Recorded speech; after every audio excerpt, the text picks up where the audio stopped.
Hey everybody, I'm Jamie, and today I want to talk a little bit about hooking up and casual sex and keeping safety in what we're doing. I'm talking about this today because I have had the opportunity to talk to a couple of different therapy groups and support groups who talk to folks who are maybe polyamorous or queer or living with an STI. And this question has come up a lot, and I realize it is not just in those kinds of groups. A lot of people have difficulty with online dating. So here are 5 tips on hookups and dating in general. So the first thing to consider when you are looking at online dating is what kind of relationship are you trying to get into? I throw no shade on anybody who is just looking to hook up or find a friend with benefits. What I ask is that you be upfront about what it is that you are trying to find. Some of us are polyamorous or in open relationships. Again, better to be upfront about that stuff. There are different dating apps out there in the world. I've personally found them to be quite frustrating places that have a lot of typical tropes. You may find that some are more focused on just vanilla dating. I think that the Tinders of the world, Plenty of Fish, Bumble, those big ones, those big large companies that really just want you to get a subscription are some of the biggest. You can certainly find dates on there. You can also get scammed on there. So do keep your wits about you. There's also a number of apps that are specific to those who are polyamorous and queer and in open relationships and want to express kink in their lives. And just to highlight those that come to mind would be a really cool new app called Bloom, which is more events focused. I'm not planning to do a deep dive on what all of these apps are like because that's really not the point of this, so go look it up. But what I'm saying to you is get in your own head about what it is that you are trying to get. Are you looking for a long-term monogamous partner? Are you looking for something casual? And then once you're actually there, keep it that way. So whatever kind of relationship you're looking for, you want to pick the app that makes sense to you. If you're a kinky person, I'd recommend getting onto FetLife. And if you are somebody who is polyamorous, kinky, part of one of these less mainstream lifestyles, I really recommend looking for events, which I know sounds a bit scary at first. You'd be surprised what happens when you have lots of friends who are in the same lifestyle as you are, because I think a lot of us who identify as non-monogamous, who identify as queer or as kinky, when we run into issues in our relationships, a lot of times people will blame those things because they are unfamiliar. So having friends who also participate in those lifestyles can be really, really helpful in terms of helping you, especially when you get into a relationship, because it's always good to have friends to reflect with when things get difficult. So you know, is this something difficult I push through? Or is this something difficult I need to get away from? So after looking for your partner in the place that makes sense, because you know what you're looking for, the next thing is, what are your needs, wants, and gives? I got this idea through a polyamory support group. The idea is to write down for yourself before you are looking for a partner, what do I actually need from a relationship? Because your romantic needs may not be the same as your platonic needs.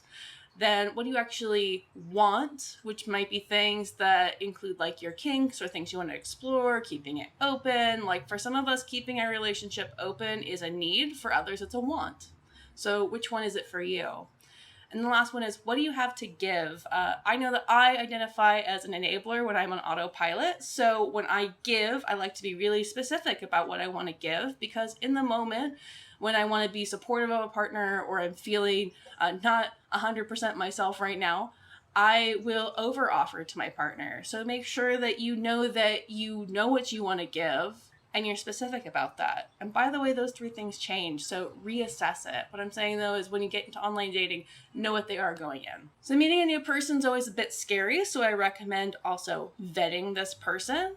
I am personally a fan of getting to know people in a specific way, and that I have a few questions I like to ask. Sometimes people just ask hey, what's up? What's going on today? And that doesn't really inform me a lot about what that person is like. So making jokes with them, seeing how they do when things are not 100% on board is always good for me. I like to know that people are good at hearing no and how they react to it just over text before we even meet. Be honest, if you're going to meet up with somebody, are you actually trying to hook up that night? Because they may have an expectation of sex or of intimacy on some other level, like snuggling or massaging or kissing. And you want to know for your own self where your boundaries are. So you know when you're getting close to them, and maybe want to express them in advance. Like if you know that you would like this to be a sexy date, it might make sense to have a safer sex talk before you actually get there. And I recommend that because in the moment when we are with somebody and there's a great connection, you can end up with a sex brain, just like you might have some alcohol in your system and end up doing things that you don't really want to do, or taking things so fast that you regret how quickly you did it. So I recommend in advance knowing what it is that you're trying to get out of this date, how far you are willing to go, and then it's like if things go well, this is how far I'd like to go. Or if things don't go well, this is how I'm going to get out of it. So that is my next piece of advice to you all, is knowing how you're going to get out of it. I have been a big fan of the boundaries class with Sex Positive World because it's taught me this. Things like setting time boundaries. Like if I'm with somebody and I'm not 100% sure how it's going to go, setting an end time. Like, like let's meet up at 7, but I really need to be somewhere. So, or I have an early morning, so I've only got till 9. Knowing I got like a 2-hour window to play with that person. I have found that to be really, really helpful because in the moment I can be very head naughty. Like, I'll just listen to people talk and then I'll realize I'm like, oh my God, I just want to go. So having a time limit really helps me from ending up in a situation where I am just being polite and nice to somebody that I don't necessarily want to be with. And I know a lot of people are really good at getting out of those situations. I'm just not one of them. So I tend to set my boundaries in advance so that I have an exit strategy. For you, this might include things like having a friend text you. This might include other strategies like excusing yourself to use the bathroom and coming back with, I've only got like 15 more minutes to be here or talk or whatever. Like, it doesn't have to be because you have a commitment to somebody else. It can just be because you're uncomfortable or not feeling it or thinking this is not what I wanted, which is why it's good to know in advance what it is that you want. Last piece, after a date, what do you need for aftercare? Because if a date does not go well, or if you're trying to connect with somebody and it doesn't go well, how are you going to take care of yourself when it's over? Or if you had a check-in person, like a friend, do you go and talk with them about it?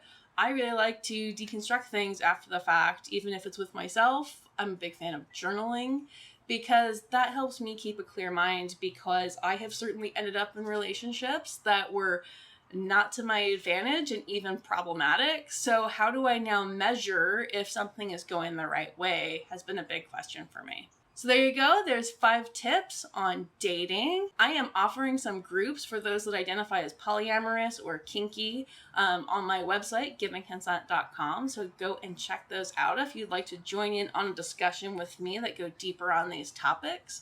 I'm also offering a relationship intensive. This will be a 6-week get into it, defining what we want in relationships, how to get out of toxic patterns, and actually go for those relationships that we want in our lives. So check out my website for more on that. And until next time, my friends, love you more.